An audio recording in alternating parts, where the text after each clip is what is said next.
ገናናው ኢየሱስ የተሰኘው መንፈሳዊ መጽሐፍ በእግዚአብሔር እርዳታ ተጽፎ ከጸሎት ከጥልቅ መንፈሳዊ አስተዋጽኦና ከቃሉ ብርሃን ተነስቶ ለአንባቢያን ልብ የሚደርስ እምነትን የሚያበረታ መልእክት ይዞ ለንባብ ተዘጋጅቶ መጨረሻ ደርሷል። ይህ የተቀደሰ ሥራ ለሕይወት መንገድ ብርሃን እንዲሆን በመመርኮዝ የመጽሐፉ ይፋዊ ምረቃ በየካቲት 1 ቀን 2018 ዓ.ም በክራይስት አርሚ ኢንተርናሽናል ቸርች አዲስ አበባ አጥቢያ በደስታ እና በመንፈሳዊ ክብር ይካሄዳል። ስለዚህ በዚህ ታሪካዊና ልዩ ቀን ወዳጆቻችሁና ቤተሰቦቻችሁን በመጋበዝ በዕለቱ በመገኘት የበረከቱ ተካፋይ እንድትሆኑ ሁላችሁም በክብርና በፍቅር ተጋብዛችኋል። የምረቃው ስነ ስርዓት የሚካሄደው በክራይስት አርሚ ኢንተርናሽናል ቸርች አዲስ አበባ አጥቢያ ዕለተ እሁድ ከማለዳው 2 ሰዓት ጀምሮ ይሆናል። አድራሻ አዲስ አበባ አዲስ አበባ ወደ ብሔረ ጽጌ በሚወስደው መንገድ ብሔረ ጽጌ መስቀለኛ መንገድ ከመድረሱ በፊት ወደ ግራ በመታጠፍ ያገኙታል። ለተጨማሪ መረጃ በጎግል ማፕ ክራይስት አርሚ ኢንተርናሽናል ቸርች በማለት ቀጥታ መድረስ ይችላሉ። አመሰግናለሁ። በቅድሚያ ለዚህ ያደረሰንን አምላካችንን ቅዱስ እግዚአብሔርን ከልቤ አመሰግናለሁ። እንደዚሁም ደግሞ ፕሮፌት እዩ ጩፋን እግዚአብሔር ስለረዳው ስላገዘው ይህንን ለመሰለ ትልቅ ገጸ በረከት ሰው ትውልድ ሲወድ ለትውልድ የሚያስተላልፈው የሚያሻግረው ትልቅ ትውፊት፣ ትልቅ የሆነ ትሩፋት፣ ትልቅ የሆነ መንፈሳዊ እሴት ልንቀበለው የሚገባ የፊት ለፊቱን ዘመናችንን በብቃት ማስረዳት የሚችል እውነት ከሮጥናቸው ብዙ ሩጫዎች ይልቅ ሙተን እንኳን የሚሮጥ ነገር ቢኖር መጽሐፍ ነው። ይህንን ትልቅ አበርክቶ ለትውልድ ስላቀረበ ከልቤ ነው ደስ ያለኝ። አመሰግናለሁ። ፕሮፌት እግዚአብሔር ይባርክ። ይሄ ትልቅ ነገር ነው። መጽሐፍ የትኛውም አይነት ቢሆን ጉዳት ያለው አይመስለኝም። መጽሐፍ እንኳን ስለ ኢየሱስ ገናናነት አውርቶ ስለምንም ቢያወራ መጽሐፍ ከተፈለገበት ጥቅም አለው። ስለዚህ እድለኞች ነን ይህንን የምንጠቀም የምናነብ ሰዎች።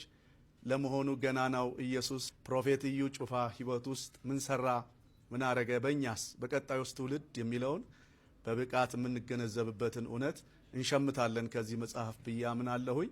ስለዚህ የካቲት 1 ሁላችንም እዛ ቦታ ላይ በመገኘት ይህንን ትልቅ ደስታ በጋራ የምንካፈል እንድንሆን ልጋብዛችሁ፣ ልጠራችሁ፣ ኢንቫይት ላደርጋችሁ እፈልጋለሁኝ።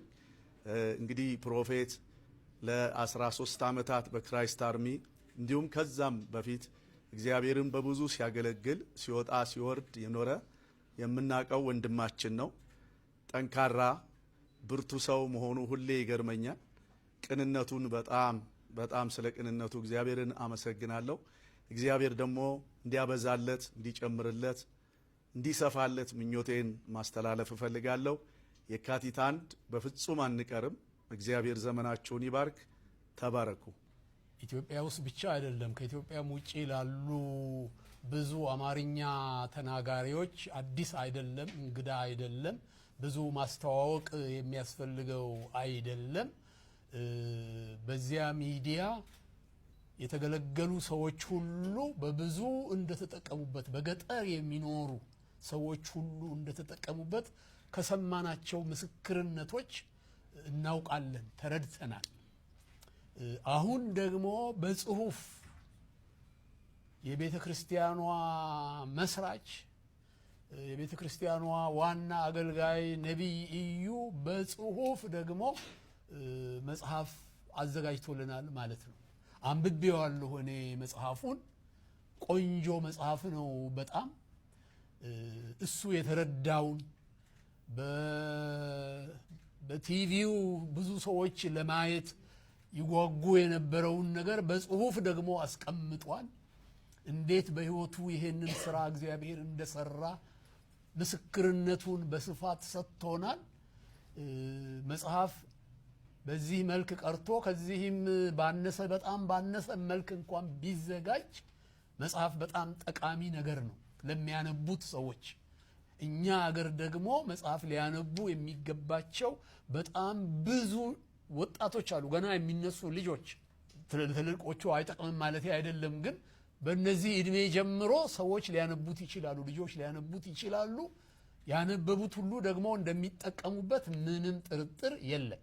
እንኳን እንደዚህ ያለ እውነት ላይ የተመሰረተ መጽሐፍ ቀርቶ ልብ ወለድ እንኳን ቢሆን የሚያነቡ ሰዎች እውቀት ብዙ እውቀት ይገበዩበታል። እና እኔም ይህንን መጽሐፍ ሁላችሁም ከተቻለ ለሰው ሁሉ የሚሆን ኮፒ ይታተም እንደሆነ እርግጠኛ አይደለሁም። ብዙ ነን። አሁን እኛ ኢትዮጵያ ውስጥ የሚያነቡ ሰዎች በጣም ብዙ ናቸው። ድሮ እኔ ልጅ በነበርኩት ዘመን 25 ሚሊዮን ምናምን ነበር የሚባለው የኢትዮጵያ ሕዝብ ፖፑሌሽኑ በአጠቃላይ 25 ሚሊዮን ነው የነበረው። እና የሚያነቡ ሰዎች ደግሞ ከዛ ደግሞ በጣም ትንሽ ነበሩ። አሁን ግን 130 ሚሊዮን ገደማ ስለሆንን አንባቢውም በዚያው መጠን ቁጥሩ ስለበዛ በጣም ብዙ ሰዎች እንደሚጠቀሙ እርግጠኛ ነኝ። መንፈሳዊ ይዘት ያለው መጽሐፍ ነው። በጣም ጠቃሚ መጽሐፍ ነው። ስለዚህ እና እንድታነቡት አደራ ልላችሁ እፈልጋለሁ። እንድታነቡት እመክራለሁ። እንደ ሽማግሌ ሰው መጽሐፍት እያነበበ በመጽሐፍት ንባብ በጣም እየተጠቀመ እንደኖረ እንዳደገ ሰው ሁላችሁም እንድታነቡት እመክራለሁ። እግዚአብሔር ይባርካችሁ።